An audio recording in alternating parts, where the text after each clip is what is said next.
Hello दोस्तों, स्वागत है आपको हमारे चैनल टेक्निकल एफएल सपोर्ट में। तो दोस्तों, आप लोगों में से कोई एक भाई कमेंट किए थे कि सगरो धुआं धुआं उठल पवन सिंह का जो सॉन्ग है उसका एफएलपी नो फास्टैग लाइए। तो मैं इसका एफएलपी नो फास्टैग लाया हूँ, जिसका लिंक डिस्क्रिप्शन में होगा।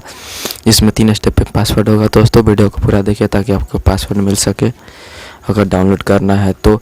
और डीजे सॉन्ग का भी लिंक आपको डिस्क्रिप्शन में मिल जाएगा। अगर आप गाना सुनना चाहते हैं तो वहाँ से डाउनलोड कर सकते हैं। दोस्तों, इसको ट्यूनिंग में रिमिक्स किया गया है, बहुत हार्ड है, जैसा कि अभी आप सुनिएगा। तो दोस्तों, चैनल पर नए होंगे तो सब्सक्राइब कर लीजिएगा और वीडियो को लाइक ज़रूर कीजिएगा। और कोई भी प्रकार का एफएलपी चाहिए तो कमेंट ज़रूर कीजिएगा, हम उसको पूरा करने की ज़रूर कोशिश करेंगे। तो दोस्तों, चलिए आपको मैं जो ये प्रोजेक्ट सुनाता हूँ। और दोस्तों, कुछ प्रीमियर एफएलपी प्रोजेक्ट्स और कुछ स्पेशल जानकारी के लिए आप हमारे चैनल का ज्वाइन बटन पर क्लिक करके ज्वाइन कर सकते हैं।